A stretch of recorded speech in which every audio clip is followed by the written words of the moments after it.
The sound of metal hitting concrete echoed through my garage as I dropped my wrench for the third time today. My hands were shaking, not from the 6 cups of coffee I'd had, but from pure excitement. Hidden under years of rust and forgotten dreams, I had finally found it. The original Ford logo stamped into the engine block, along with a serial number that had taken me years to track down. I wiped my greasy hands on my old jeans and took a step back to look at my prize. To anyone else, the 1965 Mustang sitting in my driveway looked like a lost cause.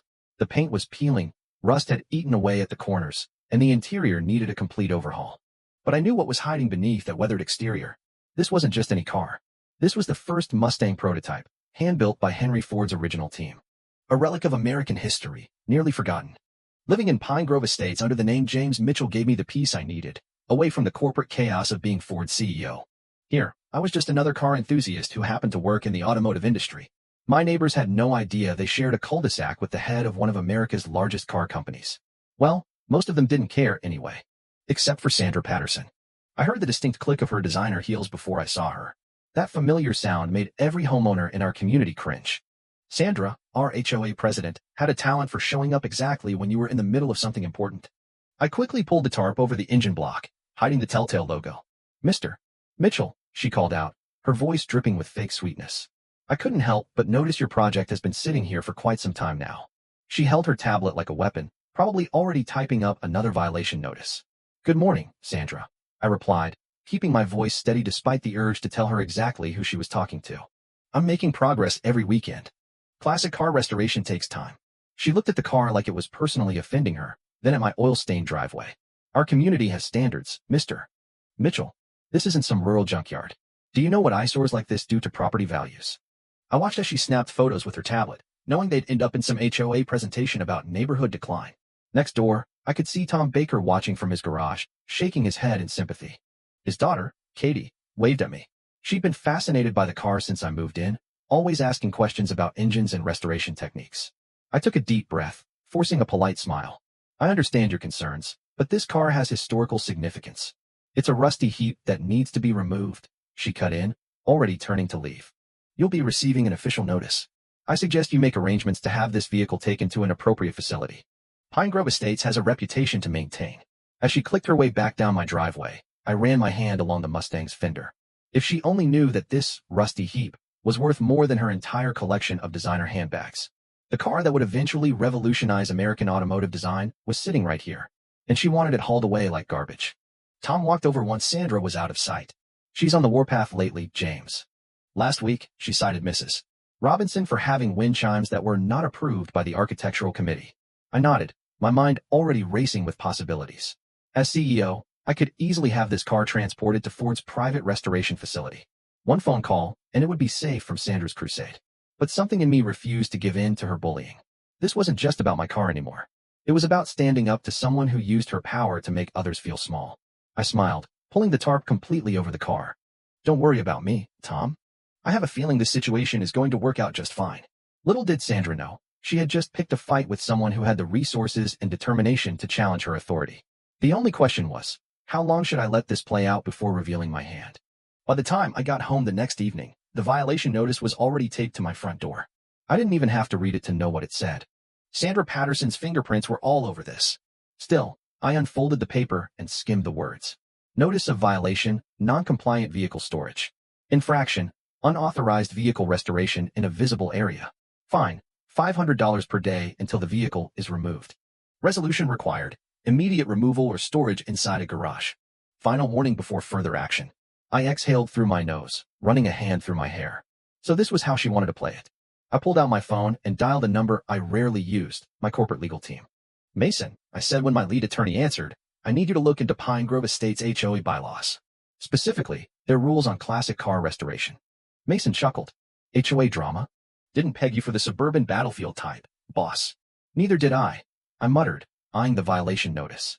"But they started this war. I'm just making sure they play by their own rules." The next morning, I watched from my driveway as Sandra's minions arrived. 2 HOA board members, Carl and Linda, stood in front of my property, whispering amongst themselves as they took pictures of my Mustang from different angles. Tom walked over, coffee in hand. "Looks like she sent the scouts." I smirked. They're wasting their time. Mason already found 3 violations of their own rules in my favor. He raised an eyebrow. "Like what?" I crossed my arms. First, no clause in their bylaws prohibits classic car restoration. In fact, there's an exemption for vehicles with historical significance. Second, HOA fines can only be enforced after a 30-day notice period, not immediately.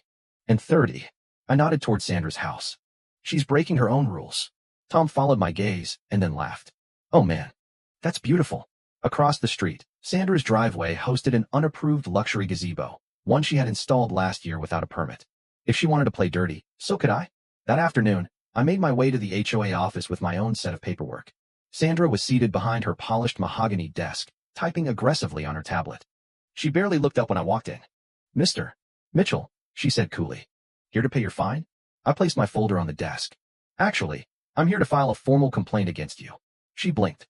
Excuse me. I flipped open the folder, revealing printed copies of her own violations. Unapproved exterior modifications, gazebo installation. Improper use of HOA funds, redirecting community fees toward security patrols. Failure to disclose HOA expenses in required quarterly reports. Her face went pale. This is ridiculous. I shrugged. Rules are rules, Sandra. If you're going to fine me, then by your logic, you should be fined too. Unless, of course, you're suggesting the HOA rules only apply when it's convenient for you. She pursed her lips, gripping her tablet tighter. I will review this. I leaned in slightly. You do that. And while you're at it, I suggest you drop my fine before I take this to the full board. Her eye twitched. Is that a threat, Mr. Mitchell? No, Sandra, I said with a grin. It's a warning. 2 days after I visited Sandra's office, I woke up to a tow truck in my driveway. I stormed outside, my heart pounding. The Mustang was still there, but barely. The truck driver was already lowering the winch, his thick arms moving fast. What the hell do you think you're doing? I barked, stepping between him and the car. The guy, a burly man with a gut that suggested he skipped gym day, but never a meal, barely glanced at me. HOA ordered removal. Non-compliant vehicle. Sandra's doing. I clenched my fists. That's illegal. You can't tow a private vehicle from private property without a legal court order. And you don't have one. The driver pulled out a clipboard. Look, I just do what the paperwork says. Did you get a problem? Take it up with the HOA. Before I could argue, Tom came jogging up the street. James, what's going on? He called. Sandra's trying to have my car towed, illegally. Tom's face darkened. That's theft, man.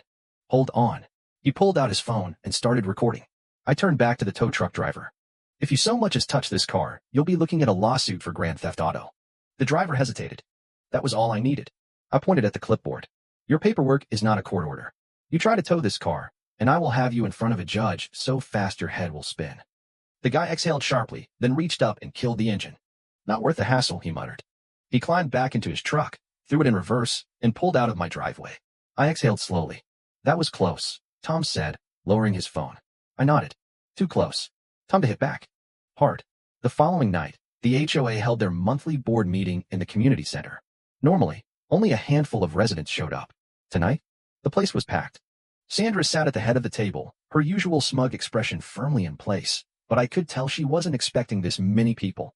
I walked in, files tucked under my arm, Tom, Bob, and a few other neighbors flanking me.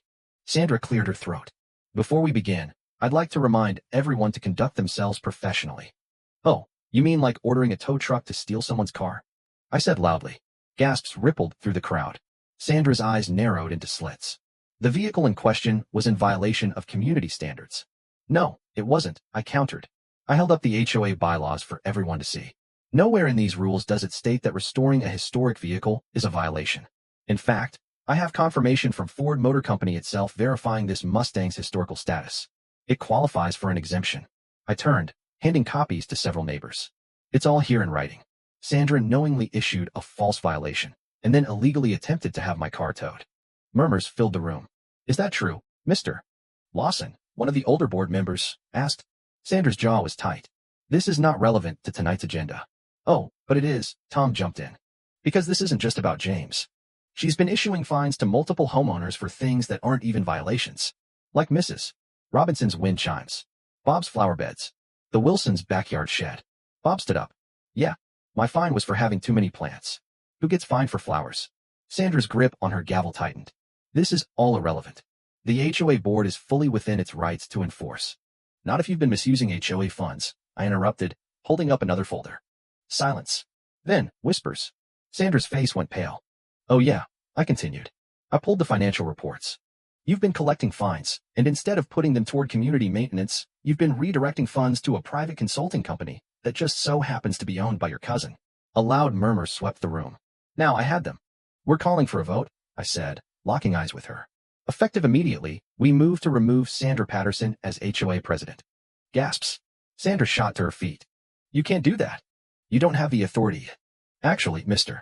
Lawson said, adjusting his reading glasses. With enough homeowner signatures, we do. And from the looks of it, he glanced around the room at the dozens of angry residents. You don't have much support left, Sandra. Sandra's mouth opened and closed, but no words came out. All in favor of removing Sandra Patterson from her position immediately? Hands shot up, one by one, until it was overwhelming. Sandra sank into her chair, defeated. By the end of the week, Sandra was gone. Her violations? Revoked. The fraudulent fines? Refunded. The HOA board?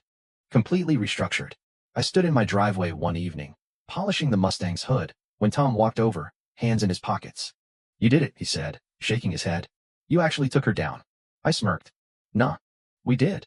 As I stepped back to admire the Mustang, I realized something. This wasn't just about a car. It was about standing up for what's right.